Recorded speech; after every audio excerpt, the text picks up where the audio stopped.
Last year, I helped 5 different tech founders become self-made millionaires, and it's all using the exact same system that works for world-class athletes that gets them to the top of their game. You see, business and sports are both fundamentally just games, and if you help an athlete improve their foundations to play that game, well then winning is inevitable. And just like the world's top athletes, you can get better at any game with the right tools and the right team. I've been able to help many founders reach that next level of their potential, and it's because I treat them like athletes. And for the longest time, I kept all my tools and my secrets to myself, largely because I was still understanding my process. But today that's changing. In this video, I'm going to finally reveal the Hill Speed Protocol, which is the exact system that I use to turn regular people, founders, taking on big problems, turning them into world-class entrepreneurs, digital athletes, people who can literally change the world. And I've proven that I can do this with founders on repeat. But first, let me tell you how I discovered this. Back in the 90s, I was a competitive swimmer.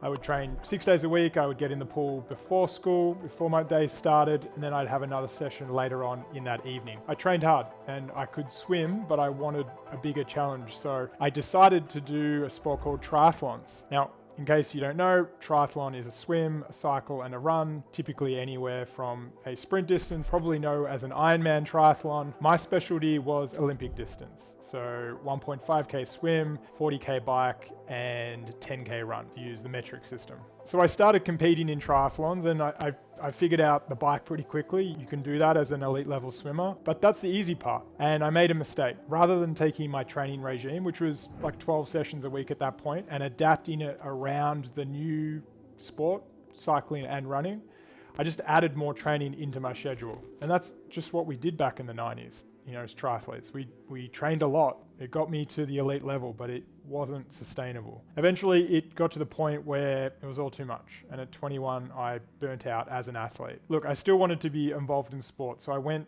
to college to study sports science. Actually, I paid to do one subject called coaching principles at the most notable college for sports science back in the early noughties. And that changed everything for me. And from that, I ended up getting into a different college and studying sports science and business. And this opened up to like a whole new world of possibilities. See, when I was running triathlons, I burnt out pretty quick because I was trying to reach my peak performance. I actually had no plan to achieve that or no blueprint for how to scale at a peak level. I thought just putting in more hours would somehow get me there, which is the plan of most athletes, you know, when you're playing at the amateur level. Coaching's an interesting profession, right? Let's take swim coach, for example. I, as a swim coach, can't get the gold medal for you at the Olympics. That's ultimately up to you, the athlete, if you're a swimmer. But what I can do is help you measure and improve the components of your sport. I can piece together the journey in a very specific way and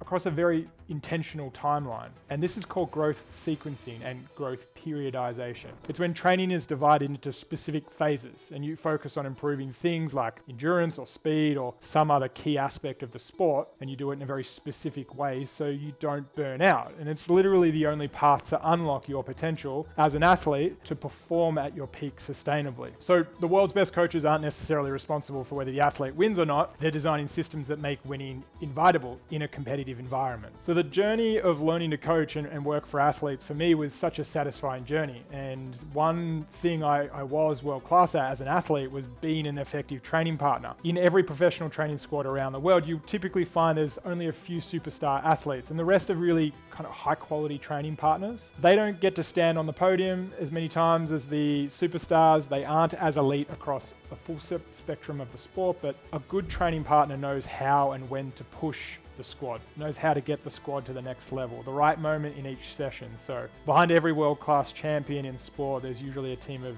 world-class training partners and coaches. So when I started coaching elite and professional athletes, not only did it feel kind of natural to me right away, but I was very intentional about the structure of my coaching and how we went about building performance in the athlete. And I developed these skills with some of the best coaches on the planet in cycling, Australian rules football, swimming, track running. I even learned from one of the original kettlebell instructors who was ex-army and the strength and conditioning coach for the Russian ice hockey team. That was right at the beginning of like the CrossFit era and basically the gym of mixed implement training as we know today. So I've seen nearly 3 decades of changes in elite sport. So that's where I started my career, training and then working with elite athletes. But in the early 2000s, Facebook hit my campus while I was at college. You had to have like a university email address to log into Facebook at the time. And I became obsessed with technology all of a sudden. And this led me into online marketing and then later on the world of software or startups. And I just began building. So let's fast track to 2012 and I was ending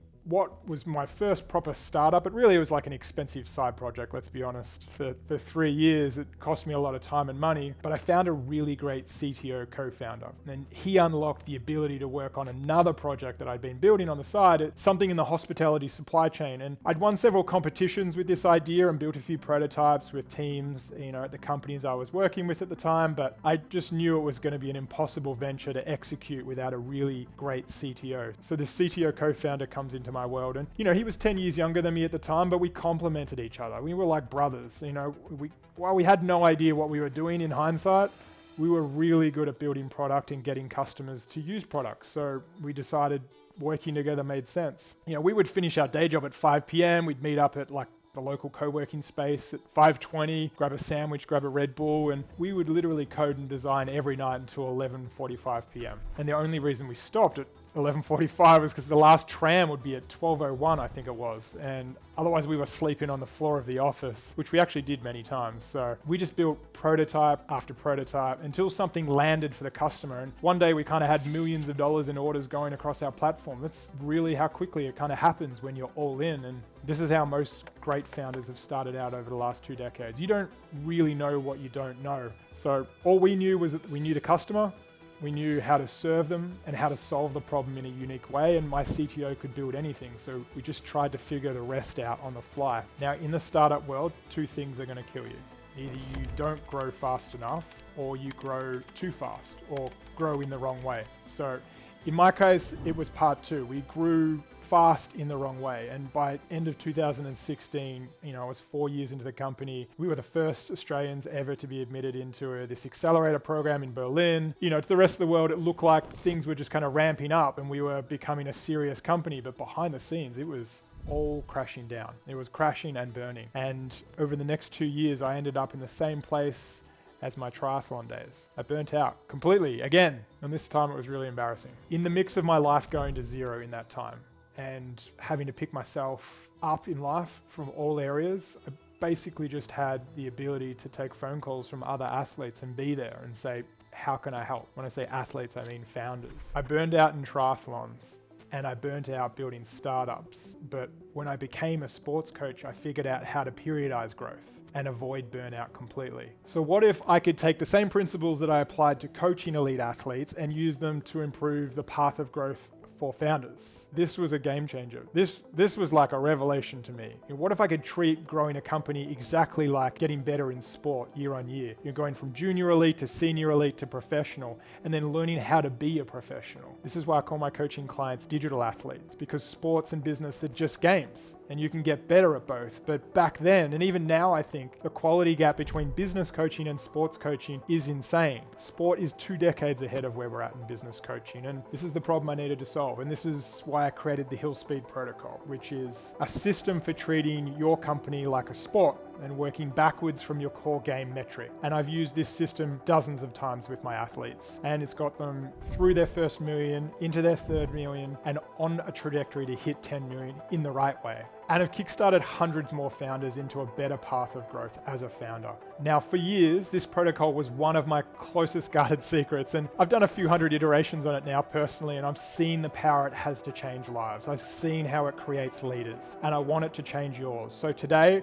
I'm going to give it to you for free. So here it is, the 5-step breakdown of how to own the game as a digital athlete.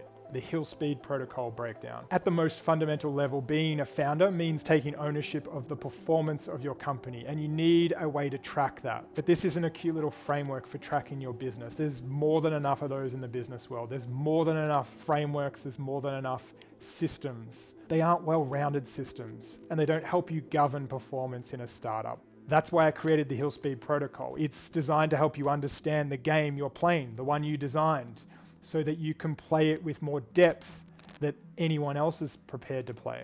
Now, every system, whether it's natural all man-made, is a set of interacting components that form an integrated whole, let's say. Your company as a system has 3 major pillars, and within that is 9 components that will work together to create leverage in your model. So first, there's your business. This includes revenue, product, and systems. And then there's your market, which is engagement into monetization, into customer advocation. The third that rounds out the whole is your leadership. This is strategy, objectives, and execution. This is where you come into play, the athlete. So these 9 growth levers in your company model are the 9 major components of your sport. So the goal is to improve them intentionally in a harmonized way. So my role is to train and advise my athletes across their market and the business and identify the right metrics. And I'm simply overlaying that into the model, the company model strategy. So we've got your unique environment in a structured business environment. And now we have 6 performance markers, or as I like to call them, biomarkers. This then builds a picture of what things look like for you today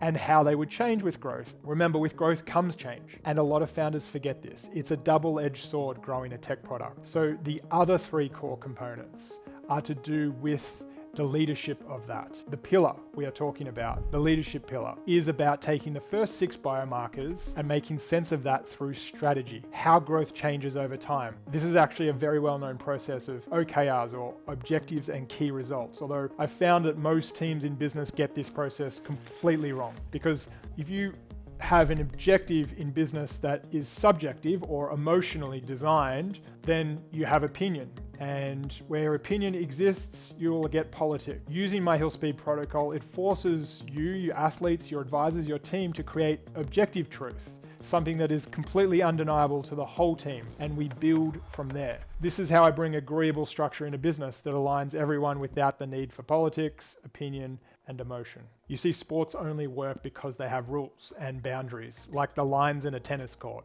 A company is the same. You need a crystal clear set of boundaries to play the game, and once you have those, your role as a founder is to become hyper efficient and intentional at playing your game. It seriously becomes an unfair advantage if you can do this. In fact, one of the responsibilities as a digital athlete is to make intentional decisions. So to be a great CEO, there's really only 3 factors you are responsible for. Are we on the right trajectory? Are we accelerating in specific areas fast enough? And are we resilient enough to handle the current trajectory and acceleration? You can make different decisions based on the answers to those 3 questions, but this is crucial here. You have to look at the performance objectively. And that's why it's important to keep track of certain performance metrics in a very specific way. And finally, we get to the most important part of this system, the part which 99% of companies will get wrong. And I've seen this play out even when I get teams to $1 million in revenue. If you stop doing this specific component of the Hill Speed protocol, you will find yourself back in struggle town quicker than Usain Bolt runs a 100-meter sprint. And that is growth sequencing,